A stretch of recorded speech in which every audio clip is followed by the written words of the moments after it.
Today's lecture is going to review the idea of building a pay structure. The purpose is to help you gain understanding about the process of building an effective pay structure from start to finish. I want to begin by recapping this idea of what a pay system might be based on. One way to approach a pay system is to base the pay system on the person. This is called person-based pay. In other words, your entire pay system is grounded not in jobs, but in individual people that work for you. There are really three primary approaches that a company might use if they're adopting a person-based pay system. The first thing they might do is, base the pay system on skills. And that's what we call a skill-based pay system.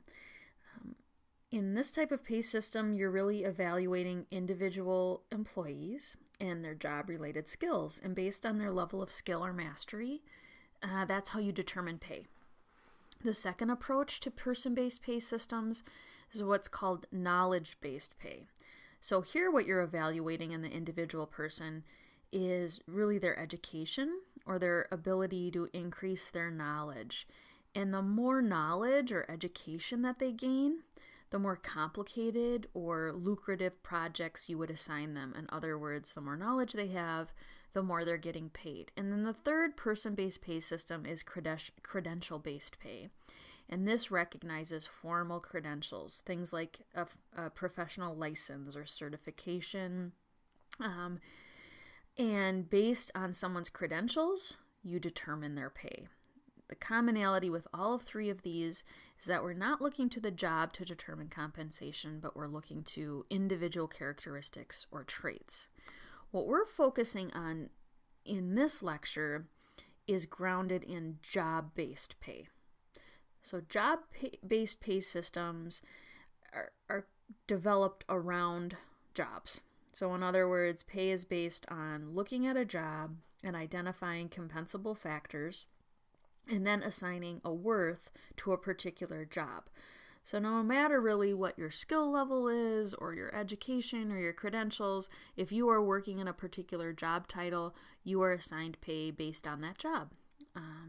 So in a job-based pay system, salary is determined on the responsibilities of the role. And with this type of pay system, it is critical to have up-to-date job descriptions because that's what your pay is grounded in.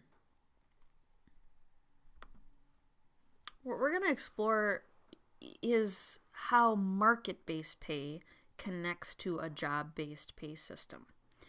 So once you have developed effective job descriptions and thought about the value that jobs have within your organization, we need to connect to how much those jobs are worth. And one very common approach, approximately 70 to 75% of organizations used what's called a market-based pay system. In other words, they look to the external market to determine pay rates. A market compensation policy is typically a job-based pay system.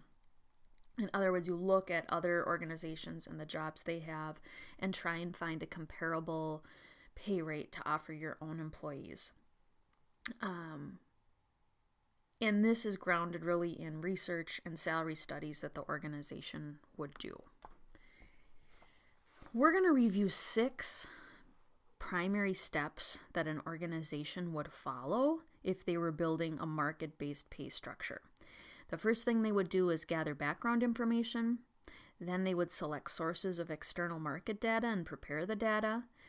Then they would conduct market data analysis, develop pay structures, calculate the cost of the pay structures, and finally implement and evaluate the new pay structures. So we'll review each one of these steps in a little bit more detail. So when developing market-based pay, the first step is to gather background information. Keep in mind that establishing a compensation scheme that is competitive and equitable and that promotes employee engagement and high performance is really the goal here. So when we're considering what types of background information is needed, it can vary from organization to organization, but in general, the first thing you're thinking about is what is your compensation philosophy? In other words, what's your individual organization trying to accomplish? A well-designed compensation philosophy connects to the organization's strategic plans and business goals. We need to consider their competitive outlook, what their operating objectives are, and just overall what their compensation and total reward strategies would be. In order to define what your strategy might be, we'd ask questions such as,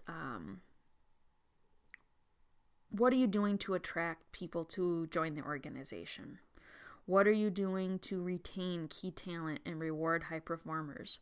What are you doing to motivate employees to perform kind of to the best of their abilities and skills? And there are a lot of different theories or approaches to how to accomplish those things, but that's what your compensation philosophy is grounded in. So depending on the organization's philosophy, that's how we begin to develop a good strategy. So a strong compensation philosophy is typically tied to the mission of the business. Also, an effective compensation philosophy should be perceived as being overall equitably. Employees should see it as fair. It needs to connect to kind of the fiscal or financial status of the organization. And finally, it definitely needs to be legally compliant. So that's some of the groundwork that connects to, a good compensation philosophy. In terms of background information, it's also important that you have management buy-in. So HR really needs to connect with management to develop a knowledge and understanding of the jobs that exist within the organization, helping managers understand how supply and demand and labor market issues affect the organization, and overall, how operational and legal ramifications surround everything that goes into a compensation system. And then finally, you'd be gathering information such as job descriptions, current employee pay, employee surveys, trying to understand things like who are the organization's main competitors, what are the strengths and weaknesses of the organization, and overall just how well is the organization currently attracting and hiring and retaining the people that it needs to.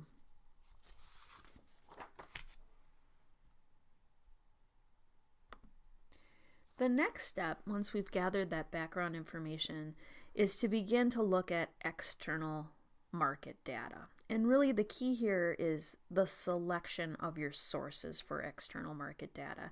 There's a lot of market data that exists, but not all of it is reliable. So in step 2, the question we're asking is what data sources should be used. The Bureau of Labor Statistics, I think together in class we've looked at the Occupational Outlook Handbook. We know that that's reliable data. It's also free. There are a lot of data sources that you could invest in or purchase. So whether that means purchasing an existing salary survey or commissioning someone to do it, really what we're looking at is how are you going to find reliable data. So beware of free surveys. They tend not to be the most reliable, and very often it's hard to know the origin of the data, where it's coming from. But using things like BLS wage surveys or custom surveys is helpful. And then considering how you will understand that survey data and make sense of it. One thing we think about is, does the survey data match your own philosophy? So are these other organizations kind of on a similar starting point for trying to match market data? Are you trying to lead market wages, so kind of pay above average? Are you planning to pay below average? Are you going to vary this throughout the year, where you start early on in the year and pay more, and then as the year goes on, you lag? We call that a lead-lag market. And so again, just kind of considering the data that you're looking at, what does it match with your own philosophy?